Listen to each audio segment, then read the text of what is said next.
Hola amiguitos, ¿cómo están? Bienvenidos al Rincón del Psicólogo.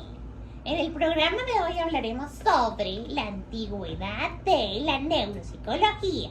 Comencemos. En el año 2500 a.C., el autor Edwin Smith plantea el papiro de cirugía. En ese papiro se hacen las primeras descripciones fisiológicas, patológicas y anatómicas. ¡Wow! A través de él se escucha y se conoce la palabra cerebro, pero no se describe, y así se tiene conocimiento de que el cerebro es la causa de las enfermedades. ¡Wow! Y un dato. Un dato importante es que él logra evidenciar el interés que genera la conducta humana desde las épocas remotas. Interesante. Sigamos con Pitágoras.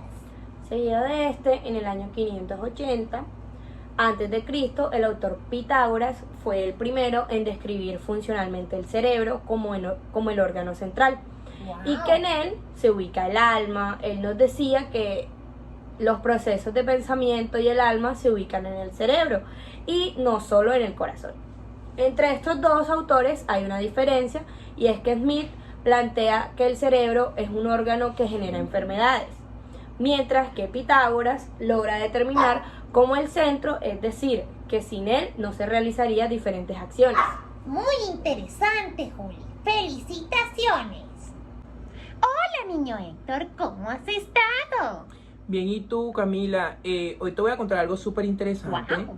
Imagínate que en el año 384 a.C. Demóstenes es el primero en hablar sobre el lenguaje. Y él también determinó el tratamiento para las patologías cerebrales mediante sus estudios relacionados con el habla. Interesante. Pero no solamente te voy a hablar de él, sino también de Aristóteles, que en el año 384 a.C. utilizaba muchos de los aportes de Sócrates y consideraba al lenguaje como un mediador entre los pensamientos. Según él, el lenguaje es de carácter trascendental, debido a que mediante él determina los objetos como sustancias, y él también contribuyó para el estudio de los lenguajes. Sí, de los trastornos del lenguaje, niño Sí, Héctor. muy interesante. Interesante. Sigamos con Lau.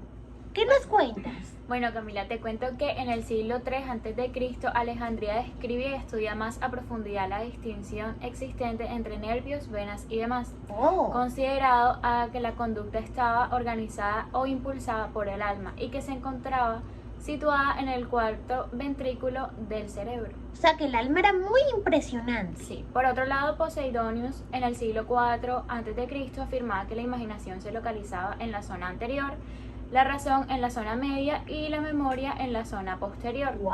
También conocido como el mayor polímota de la época. Interesante, Lau. Sí, Camila, bastante. Seguimos contigo, Dani. Bueno, Cami, imagínate que Almagedón en el siglo VI a.C.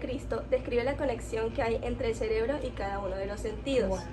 También descubre el nervio óptico y el quiasma mediante el estudio de la forma de cómo se adquiere el pensamiento y memoria. Interesante. También es el primero en indicar que la salud depende de un grupo de energías opuestas en el cuerpo y que la igualdad de estas mantienen la salud y que cuando se desequilibran Produce es la enfermedad, enfermedad. ¿verdad? Ajá, exacto. ¿Y Hipócrates? Bueno, Hipócrates en el año 470 al 377 a.C. sostenía que el cuerpo era un todo, que había relación entre el alma y cuerpo y que éstas dependían entre sí directamente. Wow. Basándose en esto, plantea la teoría de los 4 humores. ¿Y qué más? También definía el cerebro como asiento de placeres y movimientos. ¡Wow! ¿Qué También más, Dani? consideraba a los que tenían problemas de lenguaje como áfanos.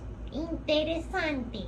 Bueno, imagínate que en 335 Calcedonia nombra el cerebro como el centro del sistema nervioso, además de que diferenció los nervios motores de los sensoriales. Wow. En 1300 el señor Galeano planteaba que el cerebro es el centro del movimiento y de las sensaciones, además de que el cuerpo es el instrumento del alma. Interesante. Además de que una de sus bases fundamentales era el concepto hipocrático de los 4 humores, que ya habían explicado antes, Wow, sí. en el que explicaba que un desorden generalizado en la función corporal era debido a una mezcla anormal de las 4 sustancias o de los Claro. 4 humores. Eso lo habían explicado antes, ¿verdad? Sí, Cami. Bueno, muchas gracias. A ti, Cami, chaito. Chaito.